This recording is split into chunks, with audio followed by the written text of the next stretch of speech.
What does peace look like after a genocide? What does healing sound like when the cries of a million voices still echo through the hills? Rwanda once stood on the brink of complete destruction. In just 100 days, nearly 1 million people, men, women, and children, were murdered. But today, that same country is one of Africa's safest, cleanest, and most united nations. This is not a miracle. It is the result of choice, policy, pain, and reconciliation. This is the story of Rwanda's journey, through horror, through justice, and ultimately, toward peace. To understand the genocide, we must first understand how colonialism carved deep divisions into Rwandan society. Before European colonization, the labels Hutu and Tutsi existed, but they weren't fixed. They described class more than ethnicity. That all changed when Belgian colonists arrived. Using racial pseudoscience, they decided the Tutsi minority were more European in appearance and gave them power. They issued identity cards labeling people as Hutu or Tutsi, freezing fluid social roles into rigid ethnic categories. Over decades, this created deep resentment. After independence in 1962, Hutus, who made up the majority, seized power. Waves of violence against Tutsis began. Many fled to Uganda, Burundi, and the Congo. The seeds of civil war and genocide were planted. By the 1990s, tensions were boiling. The Rwandan Patriotic Front, RPF, formed mostly of exiled Tutsis in Uganda, launched a rebellion to return home. Meanwhile, President Habyarimana's Hutu-led government was losing public support. He signed peace talks with the RPF, but extremists in his own circle saw this as betrayal. On April 6, 1994, his plane was shot down. To this day, no one knows for sure who did it, but within hours the killing began. Extremist leaders had already prepared hit lists, weapons, and militia groups. Government radio urged Hutus to cut down the tall trees, a code for murdering. Tutsis.neighbors turned on neighbors. Entire families were wiped out. Churches became massacre sites. Between April and July 1994, nearly 800,000 people were murdered. The killing was brutal, often done with machetes, clubs, or homemade weapons. Entire communities vanished. Rape was used as a weapon. Thousands of children were orphaned. The world watched and failed to act. UN peacekeepers were limited and forbidden to intervene. Western powers pulled out their citizens but left the Rwandan people behind.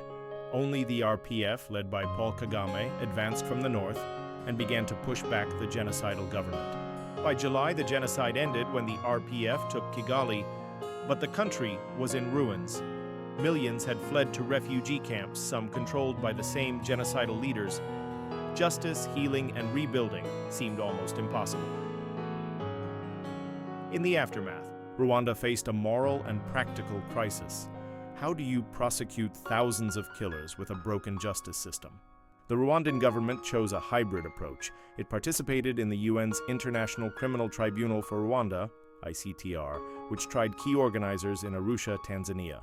But for lower-level perpetrators, Rwanda revived a traditional community-based justice system called Gakaka. These were open-air courts held in villages. Survivors testified, killers confessed, sentences were reduced in exchange for honesty. It wasn't perfect. Some victims felt it favored reconciliation over punishment, but it allowed over 1 million cases to be heard. It brought communities back into conversation, even if painfully so. Rwanda's leadership knew that to move forward, it needed a new national identity. The government abolished ethnic labels from ID cards. No more Hutu. No more Tutsi, just Rwandan. Unity became a national policy. Schools introduced peace education. Monthly community service, called Umuganda, was revived to bring people together. Memorials were built in Kigali and other towns, not just to remember the dead, but to teach the living. Every April, Rwanda observes a national mourning week. Silence fills the air. Survivors speak. The nation remembers. This is not forgetting. It is structured remembrance, and it helped rebuild trust. Women played a huge role in Rwanda's recovery. Today, over 60% of Rwanda's parliament is female, the highest in the world. Women led reconciliation projects, ran households, rebuilt communities. The youth were also central. Rwanda's population is young.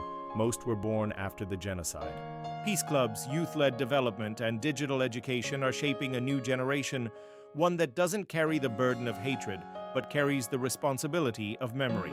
Rwanda's journey is not perfect. There are criticisms of political control, of limitations on speech, of how dissent is handled, but no one can deny this. Rwanda chose peace. It faced its darkest past head-on and chose unity instead of vengeance. It teaches us that peace is not the absence of conflict. Peace is the presence of justice, the courage to forgive, and the decision to remember. From ashes came understanding, from loss came unity, and from genocide came a fragile but shining peace. If this story moved you, share it. Let others know that peace is possible even after the unthinkable. Subscribe to our channel for more stories of war and peace, from Rwanda to Ukraine and beyond. Because the future depends on how well we understand the past.